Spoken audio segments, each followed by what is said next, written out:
나의 노후에 쓸 돈들은 인플레이션으로 불어나고 있는데 지금 나는 예금의 달리로 1, 2년으로 모아가고 있다면 이 괴리는 계속 벌어지는 거고 빚만 남는 노후가 된다. 우와. 박보미 TV. 박보미 TV. 안녕하세요, 박보미입니다. 오늘도 우리의 지식을 충전해 주시기 위해서 아주 귀한 분을 모셨습니다. 안녕하십니까? 네, 안녕하세요. 간단히 자기소개 부탁드립니다. 저는 K프리덤 자산운용의 박정임이라고 합니다. 네, 자산운용사 대표님께서 이렇게 나와주셨습니다. 자산운용에 대한 많은 말씀도 해주실 수 있겠지만요. 제가 전에 듣기로는 정말 많은 외국의 경험과 그리고 외국의 투자 회사에서의 경험들 많이 가지고 계신 걸로 이제 저는 알고 있는데요. 네. 그래서 궁금한 게 그런 부분에서 참 많습니다. 제 백그라운드를 잠시 말씀을 드리면 저는 90년대 후반에 이제 대학교 졸업하고 한국에서 일하다가 미국을 갔고 이후에 뉴욕에서 일하게 될 기회가 있었습니다. 그래서 외국계 이제 글로벌 증권사에서 아시아 주식시장 전체를 커버하는 영업으로 미국에 있는 자산운용사의 펀드 매니저분들을 제 고객으로 두고 일을 오랫동안 했었고, 그 다음에 홍콩으로 넘어가서 저는 주로 미국 자산운용사들의 홍콩이나 싱가포르 지사에 계신 또 펀드 매니저분들을 서비스하는 일을 했었어가지고, 그래도 한국에서 잘하고 교육받고 일하다가 외국을 간 케이스 치고는 좀 광범위하게 경험을 할 수 있었던 그런 백그라운드를 가지고 있습니다. 근데 그 모든 과정에서요, 이 투자를 직업으로 택하게 되신 이유가 있으셨나요? 저는 사실은 제가 대학을 다닐 때만 해도 한국이 고성장을 달리고 있었어가지고, 그 당시에는 제가 대학을 다닐 때는 뭐 취직 이런 거를 걱정을 해야 됐던 시기는 아니었는데, 제가 갑자기 한국에서 뭐 IMF라고 하는 아시아 금융위기가 터져서 제가 졸업할 때쯤 이제 이미 사건이 터지고 나서니까 그때는 선택의 여지가 별로 없었고 어디든 일을 할 수 있다면 일을 해야 되는데, 제가 상대에 속하는 전공이었다 보니까 그냥 자연스럽게 금융 쪽을 찾게 됐는데, 저는 사실 고등학교 때 이럴 때 학교랑 되게 안 맞았던 이유가 한국은 되게 늦게까지 공부를 해야 되는데 저는 완전 새벽형 아침형 인간이거든요. 네, 그래서 금융업이 일을 시작했더니 아침에 7시 전에 출근하는 그런 게 저랑 너무 잘 맞았어요. 네, 그래서 일단 라이프스타일 면에서 저랑 되게 잘 맞았고, 처음에 했던 업무는 뭐 딜러라는 업무라서 외국인 투자자들의 주문을 받아서, 지금은 이제 다 자동으로 대체된 업무인데 그때는 사람이 직접 거래소에 주문을 넣고 하는 일들을 했었는데, 그런 것도 제 적성에 맞았고, 그 다음에 이제 미국으로 건너가서 영업하는 일도 적성에 맞고 해서 사실 저는 우연히 택하게 된 첫 번째 직장이 저의 성향과 특히 라이프스타일 면에 있어서 아침형 인간에게 굉장히 적합한 잡이어서 계속 하게 되었습니다. 그럼 미국에 건너가셔가지고요, 그 당시에 우리나라는 지금보다 훨씬 성장할 때잖아요. 지금보다는 괜찮았지만 제가 미국에서 일할 때는 이제 중국 그리고 인도, 동남아 이 시장이, 그때가 중국에 사실은 국영 기업들이 거의 처음으로 상장을 막 엄청나게 하던 시기였기 때문에 규모가 큰 중국의 기업들이 세상으로 나오던 시기다 보니까 한국은 소외됐죠. 그래서 저는 사실 미국에서 일할 때 제 보스가 저한테 1년 동안 한국 주식을 절대로 고객들에게 피치하지 말라고. 왜요? 왜냐하면 그때 이미 한국의 뭐 기업 지배구조나 이런 문제들 때문에 한국에 투자를 해서 좀 좋지 않은 경험을 하신 미국 투자자들이 많이 있었고, 이제 그런 상태에서 제 보스가 저한테 여기 있는 투자자들은 이미 한국에 대해서 과거에 좋지 않은 경험을 가지고 있는데, 너가 한국 주식을 피치해서 맞으면 뭐 그래도 한국 사람이니까 한국은 좀 아는구나, 업사이드가 그렇게 크지 않고, 근데 만약에 틀리면 그거 봐, 한국은 역시 안 되는데 한국 사람인데 너는 한국도 잘 모르니, 이게 되면 너는 별로 업사이드가 없다. 그래서 1년간 한국을 하지 말고 그 외에 제가 이제 일본을 제한 10개 국가였거든요. 그러면 나머지 9개 국가를 열심히 공부해서 투자자들이랑 소통을 해라 라고 했었고, 그게 처음에는 너무 힘들었죠. 왜냐면 제가 영어도 그때는 더 잘하지 못했었고, 중국이나 대만은 그래도 뭐 테크 산업이 됐던 뭐 그 당시에 조선업이 됐던 좀 한국이랑 연관되는 산업이 있었다면, 동남아시아랑 인도는 산업군이 너무 동북아랑은 다르다 보니까 완전히 새로운 산업군을 배우고 회사도 이름도 너무 어렵고 그런 것들을 공부를 너무 많이 했어야 됐죠. 그래서 저는 오히려 미국에서 처음 커리어를 시작했을 때는 한국 주식 시장은 처음에는 거의 얘기할 일이 없었습니다. 제가 금융산업의 선배님들에게 들었던 얘기는요, 그 당시에는 뭘 사도 버는 장 같은 느낌들이 있었으니까 해외에서도 많이 투자를 했을 거라고 생각했는데, 이미 그때부터 이 고질적인 한국의 문화는 알려져 있고 아직까지 해결이 안 되고 있었던 거였군요. 그래서 제가 그때 아직도 기억이 나는 것 중에 하나가 어떤 보스턴에 계신 투자자분이 한국의 어떤 기업을 좋게 쓴 리서치가 나와서 그걸 이렇게 보내드리면 굉장히 시니컬하게 답장에 자사주만 매입하면 뭐하냐, 소각을 안 하는데. 벌써 그때도 똑같은. 저는 그 이메일이 제가 처음에 이제 미국에서 영업 시작하면서 받았던 답장 중에 하나여서 아직도 기억이 나요. 그래서 그때 내 보스가 한 얘기가 맞구나. 그리고 그때는 아무래도 좀 대형주들 중심으로 많이 얘기를 하다 보니까 이미 그 투자자분들이 저보다 더 잘 알고 계신 부분도 많고 해서 한국을 제외한 이 아시아 기업들 주식을 저는 처음에 많이 공부를 했고, 요즘에 AI 그러면 뭐 학습과 추론 이러잖아요. 저는 제 인생에서 학습을 제일 많이 했던 시기가 사실 고등학교 3학년 이때가 아니라 고 뉴욕에서 처음 일 시작했을 때 한국 제외한 9개 국가의 역사나 경제적인 상황이나 각 기업들 공부했던 시기가, 한국을 많이 피칭 못했던 건 아쉽지만 제 개인적으로는 되게 지식을 많이 쌓을 수 있었던 경험이기도 했습니다. 와, 너무 충격이에요. 코리아 디스카운트 뭐 얘기는 많이 우리가 했었지만 이미 그때부터 이렇게 고질적으로 있고, 그게 지금 이제 해소 노력이 진짜 본격적으로 일어나고 있는 거잖아요. 제가 작년에도 그래도 밸류업에 관련된 곳에 참가하거나 영상을 만들거나 이런 일을 했었거든요. 그거 하면서 저는 그때는 그래도 막 성장하던 국가니까 투자로서는 아주 매력이 있었고, 지금은 우리가 옛날만큼 성장을 못하니까 이런 걸 해서야 되지 않을까라고 착각하고 있었는데 이미 그때부터 걸렸었네요. 한국만의 역사를 보면 지금 대비는 성장을 하고 있었지만, 그때는 미국에서는 한국을, 저희 그때 이제 브로킹이라는 표현을 쓰는데 피칭하는 걸 할 일이 별로 없는 게, 중국에 이제 1등하는 기업들이 막 상장을 하면 상장날 엄청 주가가 오르고 이러니까 한국에 그렇게 관심을 가질 여력도 없으시죠. 그래서 저는 한국의 막 불마켓을 이렇게 피부에 와닿게 제 커리어에서 많이 못 느껴봤어요. 되게 오래 일을 했음에도 불구하고. 왜냐면 제가 처음에 커리어를 텍 버블일 때 시작을 했거든요. 그때 잠깐 이렇게 보고 곧바로 버블 터지고 하면서. 와, 놀랍습니다. 그 당시에 우리나라에 대한 시각도 그랬다니. 그러면요, 진짜 그 누구보다 밖에서 바라보는 우리나라 시장에 대한 그런 시각도 많이 알고 계시고요, 외국에서의 다양한 투자 활동이나 문화도 많이 경험을 하시게 된 거잖아요. 제가 느끼는 거는 우리나라에 옛날에는 막 선물 옵션 세계 1위 하고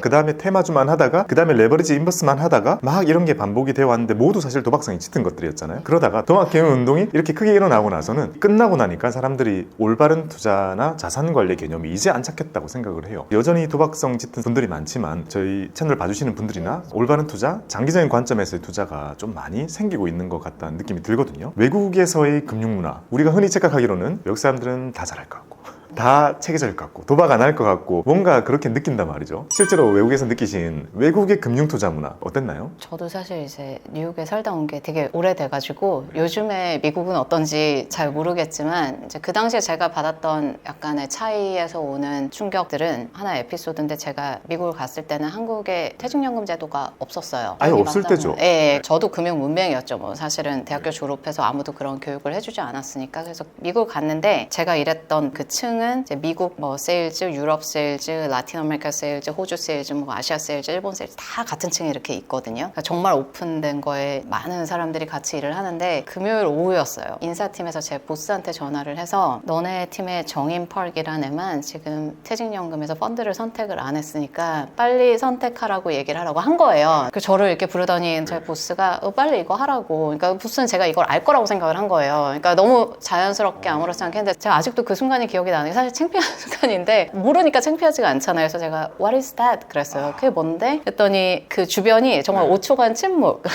그래서 왜 이러지? 이러더니 이제 그분들이, 너는 20, 30대니까 그냥 주식형 펀드 아무거나 일단 골라서 일단 빨리 제출하라고 동료들이 막 얘기를 해주는 거예요. 근데 지금 생각해보면 한국에서 아직도 어떤 기업에서 인사팀이 펀드 선택하지 않은 직원들 다 챙겨서 각각의 보스한테 돈이 이렇게 놀고 있으면 안 되고 이래야 돼. 근데 그 얘기를 딱 하는 순간 동료들이, 너 20대니까 주식형 사. 이런, 사실 그게 라이프스타일화가 되어 있는 거잖아요. 일단 저희가 딱 들어봤을 때요, 인사부에서 그렇게 챙길 이유가 전혀 없고요. 그죠. DC형이면 사실 뭐 그냥 비용 처리하고 끝나는 건데. 그렇죠. 회사 갈 일은 다 한 거잖아요. 그러니까 회사가 더 챙겨준다는 것 자체도 이미 해줄 수가 없고, DC가 뭐야? 라고 했을 때 옆에서 놀라지도 않을 것 같거든요.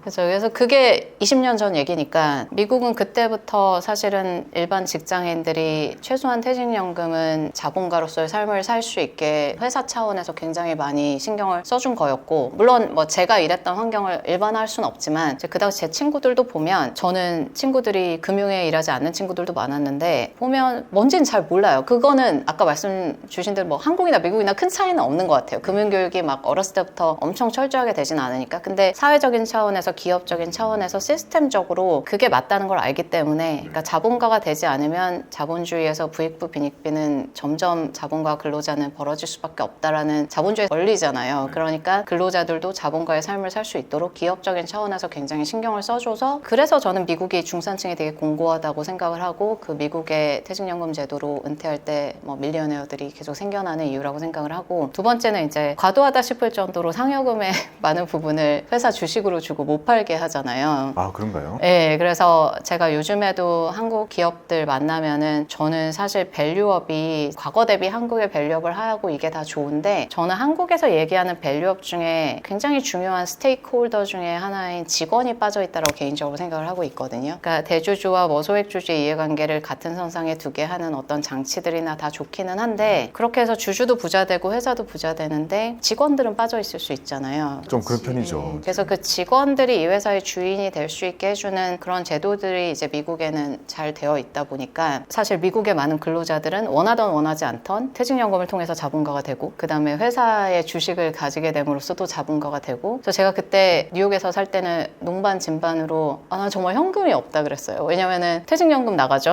그 다음에 뭐 보너스의 상당 부분도 주식으로 받죠. 그러면 남는 받은 거 가지고 뉴욕계 세금 굉장히 높거든요. 렌트도 되게 높거든요. 그러고 나면 정말 현금성 자산이 별로 없게 되네라고 생각을 했지만 사실은 그 연금 시스템이나 회사의 지분을 작지만 받게 되는 걸로 자본가의 삶을 살 수 있게 해주는 그런 시스템이 잘 되어 있는 게 그게 저는 미국과 한국의 어떻게 보면 중산층의 부의 차이의 가장 큰 이유라고 진짜 생각합니다. 반대네요. 우리는 예금적금 열심히 모으잖아요. 그거는 사실상 현금이잖아요. 그러니까 우리는 현금을 모으기 위해서 최선을 다하지만 거긴 현금을 없애주기 위해서 주변의 모든 사람들이 노력을 해주는 거요. 왜냐? 가만히 두면 현금을 둘 테니까 아예 못하게 제도가 다 돼 있는 거고. 저도 그런 점 참 부러운 것 같아요. 저는 부자를 만드는 게 스스로 깨우침이라고 생각을 할 때가 있었거든요. 근데 지나고 보니 제도더라고요. 결국 스스로 깨우쳐서 움직이는 사람은 그런 제도가 없어도 다 알아서 할 사람이었다면 정말 많은 사람들이 이 전체적인 부를 끌어올리기 위해서는 그런 제도가 정말 중요하다고 생각을 했는데요. 저희 DC형 과거 수익률이 1%대더라고요. 그거 진짜 놀랐어요. 아니 이제 웬만한 데 거의 다 DC 도입돼 있잖아요. 근데 와 1%라는 게 최선을 다해서 가만히 있어야 나오는 수익률이잖아요.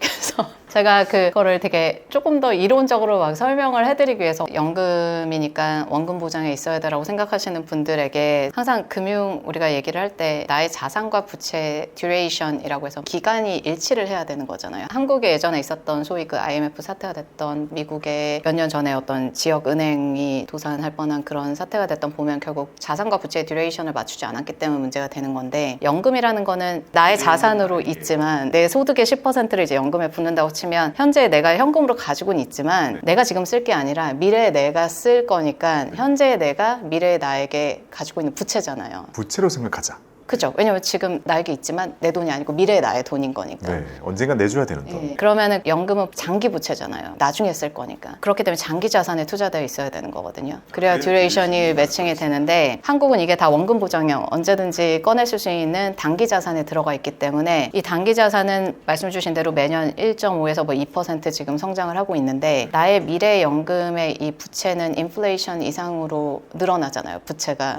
3, 4%로 매년 부채가 증가하고 있는데 심지어 복리로 불어나고 있는 그죠. 게. 근데 이 자산은 1, 2%로 증가하고 있으니까 그게 시간이 지날수록 차이가 더 커지면서 결국은 나의 미래에 나는 부채가 가득한 삶이 되는 거죠. 그렇기 때문에 연금 자산은 특히 젊은 분들은 장기 자산에 투자가 되어 있어야 되고 그 장기 자산 중에 가장 대표적인 게 주식이죠. 왜냐하면 기업은 영속하잖아요. 제가 어렸을 때 그 제 동료들이 너는 20, 30대니까 그냥 주식형 펀드 넣어. 사실은 그게 그냥 얘기하는 게 아니라 이런 이론과 다 부합하는 거인 거죠. 그렇죠. 뒤에는 엄청난 논리가 다 이제 있고 여기에 모든 사람들이 동의를 하니까 옆에서 야, 그 젊은이가 주식 100 넣으면 돼 라고 얘기할 수 있는데 진짜 부럽네요. 우리가 만약에 주식 100 해도 돼 이러면 반응이 어떻게 투자를 이렇게 권유를 하지? 라고 하는 게 오히려 많으니까요. 자산의 듀레이션을 맞춘다는 개념 진짜 좋은 것 같습니다. 이거 그거랑 약간 비슷하다고 볼 수도 있겠네요. 생명보험사들이 먼 미래에 내줘야 될 돈들은 먼 미래까지 계속 불어날 수 있는 곳에 30년짜리 국채나 이런 데 담아두고 최대한 맞춰서 내어주는 게 당연하듯이 우리도 그렇게 해야 된다는 거네요. 만약에 미래에 있는 나의 노후에 쓸 돈들은 복리로 인플레이션으로 불어나고 있는데 지금 나는 예금의 달리로 1, 2년으로 모아가고 있다면 이 괴리는 계속 벌어지는 거고 빚만 남는 노후가 된다. 우와.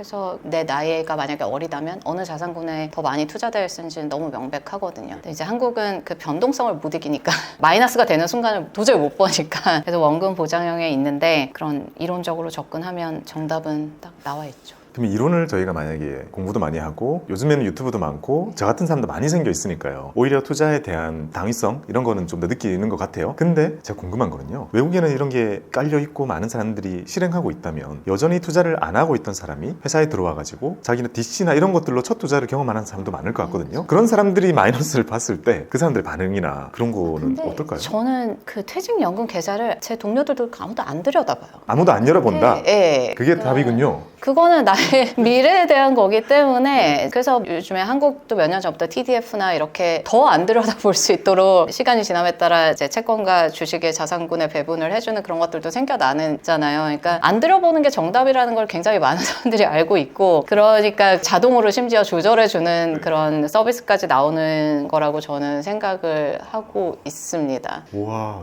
너무 놀랍네요. 비밀은 안 열어보는 데 있었다. 저도 퇴직연금 계좌를 그렇게 들여다보지는 않는 것 같아요. 저는 예전에 PB 생활을 했었거든요. 그때 고객분들의 계좌를 계속 열어보게 되잖아요. 제 고객들을 관리해야 되니까요. 그러니까 오히려 고객들의 계좌를 저만 쳐다보고 고객분들은 안 쳐다보잖아요. 그러면 이렇게 눌러보면요. 진짜 놀랍게도 연금 계좌들 마이너스가 거의 찾아보기 힘들어요. 왜냐면 그분들조차요. 아무리 공익적이신 분들도 연금 계좌에 열거나 IRP 열어놓고 막 그때 ETF 없으니까 펀드로 자동이체만 해두잖아요. 자동이체 해둘 때는 물어보시거든요. 이거 뭐 해놔야 됩니까? 물어보면 신경 최대한 안 쓰시는 걸로 테마성 없는 그런 것들로 해두셔야 된다라고 해서 그렇게 자동이체 해두시잖아요. 그런 것들은 변동성이 초반에 좀 있더라도 시간이 지나면 아주 높은 확률로 빨간불이 떠 있잖아요. 특히 증여돼 있는 손녀 계좌는 수익률 제일 좋아요. 결국 복리에서 제일 중요한 건 시간이니까 항상 일찍 시작하는 사람이 제일 유리한 거고 그래서 한국도 연금저축계좌 자녀들 어렸을 때부터 해주면 사실 제일 파워풀하죠. 네, 요즘에 그런 거 좀 많이 생기는 것 같긴 해요. 빌 에크만이라고 미국의 되게 유명한 헤지펀드 매니저 분이 어떤 인터뷰에서 미국 빈부 격차가 계속 커지니까 birthright fund라는 거를 막 제안을 하면서 태어났을 때 그냥 국가가 복지로 모든 아이들에게 그거를 하고 65세까지 못 찾게 하고 제로 코스트 그냥 인덱스 펀드에 넣어놓으면 미국은 이런 빈부 격차에 대해서 걱정할 필요가 없다 그런 인터뷰를 하신 걸 봤거든요. 근데 솔직히 너무 맞는 얘기죠. 그죠, 반박할 수 없죠. 네. 금융인이라면 딱 듣고 네. 진짜 반박할 수 없는 네. 얘기죠.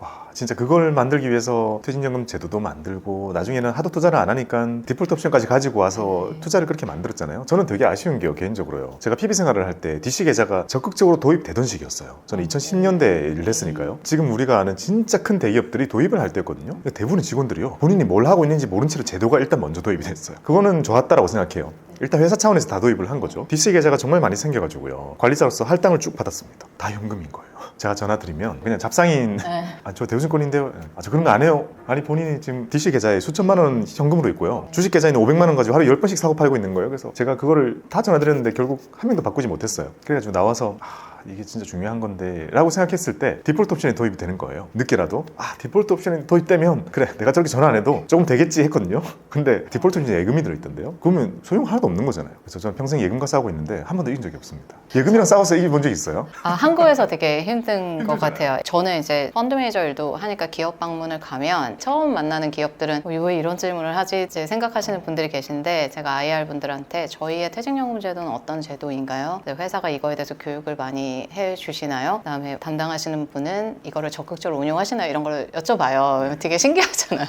기업 방문을 왔는데 그래서 제가 이제 하는 얘기가 한국이 원래 되게 노동집약적인 거에서 열심히 일하니까 이제 금방 넘어가서 자본집약적인 거에 사실 너무 오랫동안 머물러 있었는데 이제는 한국의 경제 구조 자체도 그렇고 새로운 세대들의 성향도 그렇고 정말 사람 중심의 산업으로 계속 갈 거 아니에요. 그러면 정말 인재를 내가 유치하고 유지하는 게 너무너무 중요한 경쟁력이 되는데 한국에서 돈 얘기를 잘 안 하지만 사실 제일 중요한 거는 그 직원이 이 회사에 다니면서 돈 걱정을 하지 않을 정도가 나의 선배들 보니까 이 회사는 은퇴할 때 다 부자 돼서 은퇴하네. 저는 그것만큼 인재를 유치하는데 되게 중요한 게 없다고 생각을 하거든요. 그러면 미국 회사들처럼 우리 회사의 직원들은 만약에 DC형이면 이거를 잘 운용하고 있는지 회사가 신경을 써줘야 되고 제도 같은 것도 도입해서 자본가를 만들어주고 저는 그런 기업들이 결국은 그 회사의 제품 서비스의 경쟁력으로 이어지는 시대가 이제 한국도 왔다라고 생각이 돼서 예전에 공장 딱 정해져 있고 동일한 거 찍어내던 그런 그런 시대가 한국은 끝났으니까 그래서 저는 기업들에게 그런 거를 굉장히 많이 권하고 교육 많이 하시라고 제가 말씀을 드리고 있죠. 그래서 저희 채널도 이렇게 소개시켜 드리면서 직원들에게 이런 채널도 보셔야 된다. 사실은 저희의 금융업에 이런 걸 떠나서 그래도 이 나라에 우리가 살고 있는데 사회가 좀 더 평화로우려면 저는 돈이라는 게 세금이나 뭐 이런 걸 통해서 차후에 재분배하는 것보다 자본주의에서 자본시장에 모든 사람이 참여할 수 있게 함으로써 스스로가 자본가가 되게 하는 게 사실은 제일 지속 가능한 건전한 자본주의에 가는 방향이라고 생각을 해서 저의 밸류업은 좀 어프로치가 직원들의 부를 생각해주는 밸류업으로 좀 많이 보고 있습니다. 그게 요즘의 트렌드인 것 같기도 하고요. 저도 그런 생각을 많이 했거든요. 금융업으로 취업을 하게 되면서 저도 평소에 몸을 담게 됐잖아요. 가장 제 인생에서 제일 잘했다고 생각이 드는 게 금융업에 들어간 거라고 생각해요. 제가 그전에는 패배의식이 되게 많았던 것 같아요. 학창 시절이나 청년 시절이나 이럴 때는 항상 뭔가 부족하니까 남 탓을 많이 하잖아요. 아, 내가 한국에 태어나서 또는 그렇게 부유하지 않은 집에 태어나서 그런 패배의식을 진짜 많이 가지고 있었거든요. 근데 이제 막상 나와보니 한국은 자본주의더라고요. 돈은 계급이 없잖아요. 돈은 정말 공평하게 내가 벌 수 있는 수단이 완전하게 열려있고 내가 이거를 잘 사는 애들이 더 많이 벌 수 있거나 그렇지 않다는 거를 깨달았을 때요. 저는 진짜 정말 느껴본 적 없는 그런 좀 빛을 본 것 같은 생각이 들어가지고요. 그걸 강하게 집착했고 그걸 위해서 달렸고 그게 진짜 제 삶을 많이 열어줬다고 생각을 하거든요. 그래서 지금도요. 어린 친구들 만나거나 얘기 나눠보면 많은 친구들이 막상 내가 사회에 취업할 때가 돼 보니 한국 사회가 저성장에 빠지고 이제 인구 좀 암성장하고 내수 죽고 막 여러 가지 문제가 있다라는 것에 패배감만 느끼고 있는 거예요. 그래서 그 얘기는 너무 해주고 싶은 거예요. 돈에는 국경도 없고 계급도 없고 아무것도 없어서 우리가 돈을 추구하면 그거 다 엎을 수 있다는 얘기를 진짜 해주고 싶어요. 한국에도 투자할 수 있지만 뭐 연금 제도를 통해서도 해외에도 투자할 수 있고 하니까 말씀 주신 대로 그런 국경이 없게 확장성이 있는 어디든 투자함으로써 나의 부도 경계가 없이 계속 성장할 수 있는 거여가지고 너무 중요하다고 생각을 합니다. 그래서 그 다음 세대의 분은 진짜 저는 투자에서 많은 게 결론 지어질 수 있을 거다라고 생각을 많이 하고요. 그런 관점에서 보면 말씀해 주신 것처럼 회사가 크는 것도 중요하지만 거기 다니는 임직원들의 개인적인 부가 너무나 중요해진 시점인 것 같습니다. 그래서 저는 저희 회사 창업할 때 무조건 제일 중요한 게 저희 창업자들이 다 주주인 게 너무 중요했고 이제 회사에 어느 특정 기간 이상 다니신 분들은 회사의 지분을 조금 사실 수 있는 권리도 드리고 이런 식으로 지금 만들어가고 있는데 자산 운용업이 그런 거를 기업들에게 요구를 하는데 이제 한국의 자산운용업 중에 그 직원들이 다 주주인 자산운용사가 얼마나 될지 제가 잘은 모르겠지만 많지는 않은 걸로 알고 있어서 자산운용사가 그 구조를 먼저 가지는 게 맞지 않을까라는 좀 생각을 했고 아, 그래서 그렇게 지금 구조로 만드신 거군요. 그래서 미국에 되게 큰 자산운용사인데 그 회사를 창업하신 분이 하루는 회사 어느 정도 키워두시고 그 회사 사무실에 와서 자기 동료 펀드 매니저들한테 그거를 직접 다 파시고 그러니까 이 회사는 이 펀드 매니저들 혹은 직원들이 주주인 회사여야 된다 그러면서 이제 다니셨다라는 일화를 유튜브 채널에서 말씀을 주시더라고요. 그런 것도 보면서 자본주의 관련해서 미국에서 여전히 좀 많이 배우게 되는 것 같습니다. 아, 그러니까요. 생각했던 모든 선례가 거기 또 있군요. 그렇게 보기 드문 운영사를 지금 또 만드셔가지고 하고 계시군요. 뭐 회사 주식을 가지는 게 항상 행복하지만은 않죠. 업앤다운이 있으니까. 제가 미국에서 일할 때 제 기억에 첫 해 보너스 받았던 것 중에 일부를 주식으로 받았는데 그때 그 회사 주가가 50 몇 불이었거든요. 근데 서프라임에 직격탄을 맞아서 10불 밑에까지 내려간 거예요. 그래서 아 이게 항상 맞진 않나 이랬는데 또 내려갔을 때도 많이 받으니까 그러다가 뭐 9불에서 또 18불, 19불 금방 가더라고요. 회사에서 물도 타주고 같이 또 올라온 거 누리고요. 그래서 뭐 오래 있으면 대충 이렇게 하면 또 버는구나 막 그런 것도 좀 경험을 했었고 그렇죠. 희노애락 끝에는 락이 있으니까요. 예. 이제 다 견디고 이겨내면 또 다 같이 부자가 되는 이제 저는 작은 회사이긴 하지만요. 저희도 직원들을 이렇게 뽑을 때 저도 몰랐는데 제가 이렇게 사장의 입장이 되보니요. 내가 이렇게 이럴 줄은 몰랐다는 생각도 많이 들고요. 그래서 저희는 철저하게 매우 가족 같은 회사를 지향하고 있어서 그래서 여기서 와서 그냥 시간만 때우고 갈 거면 저는 이제 아예 안 왔으면 좋겠다라는 얘기를 아예 하고요. 이 회사에서 저를 많이 이용하고 회사를 많이 이용해서 본인의 투자를 극대화시켜서 정말 많은 돈을 벌게 만드는 게 저한테는 되게 중요한 목표고요. 그래서 모두 다 오픈되어 있습니다, 서로. 그래가지고 뭔가 현금이 놀고 있다 이러면 제가 아 자산에 대해서 모든 게 오픈돼. 어떤 투자를 하고 있는지 전부 오픈되어 있고요. 서로 완전히 볼 수 있게 그냥 공유되어 있고요. 그럼으로 인해서 철저히 지키게 되는 거 있잖아요. 오픈해놓으면 함부로 할 수 없잖아요. 친구가 얘기해가지고 뭔가 사고 싶은 게 생겨도 못 삽니다. 사면 난리 나요. 그게 생활 습관화 되기 전까지는 서로 도움을 줘야 그다음부터 이제 그게 자연스럽게 되니까. 그래서 미국에서 일할 때 되게 신기했던 게 금융에 일하지 않는 친구들, 나름 뉴욕에서 여자애들끼리 이렇게 브런치하고 막 이러면 자기들 개인적인 얘기를 하잖아요. 근데 이 친구들은 야, 애플 주식이 너무 많이 빠져서 나 조금 더 살 거야 막 이런 얘기가 나. 저는 그때 사실 그것도 되게 놀랐어요. 그 당시에 한국에 저의 여자친구들끼리 만나서 할 때 주식 얘기가 나온 적은 뭐 요즘은 좀 있을 수도 있는데 20 몇 년 전에는 그런 게 없었거든요. 근데 미국에서는 이 친구들이 그 당시 애플 같은 거 주가 빠지면 애플 주식을 난 조금 더 살려고 그래. 근데 그 친구들 지금 20년 지나서 라이프 스타일 보면 아까 말씀드린 퇴직연금 잘하고 그렇게 개별 주식도 열심히 투자하고 해서 되게 풍요로운 40대, 50대 이렇게 살고 있더라고요. 그래서 저게 미국은 참 생활 습관화 돼 있구나. 재밌는 경험이었습니다. 초반에 시장의 변동성을 견디기 어려운 그런 스트레스는 한 20대 때 그냥 다 받고 네. 다 깨닫고 30대부터는 조금 데미지가 없어지잖아요. 이 정도 움직이는 거는 뭐 시장이 이럴 수 있지 뭐 이런 마음으로 30, 40대 키워가니까 훨씬 빨리 시작하는 게 무조건 유리하기도 하고 그런 예를 잘 보여주는 것 같습니다. 제가 또 오늘 이렇게 특별히 부탁을 드려가지고 꼭 나오십사 했던 게요. 진짜 투자에 대한 문화를 바꾸는 게 정말 중요한 것 같고 거기에 대해서 정말 많은 걸 해주시고 계시더라고요. 작은 회사지만 열심히 하겠습니다. 이게 사업을 하는 거는 그렇다고 치고 진짜 이런 문화를 알리는 일을 그 바쁜 와중에도 그렇게 해주시는 게 저는 되게 감사하더라고요. 그래서 거기에 대해서 조금 더 문의를 한번 드려보겠습니다. 박보미 TV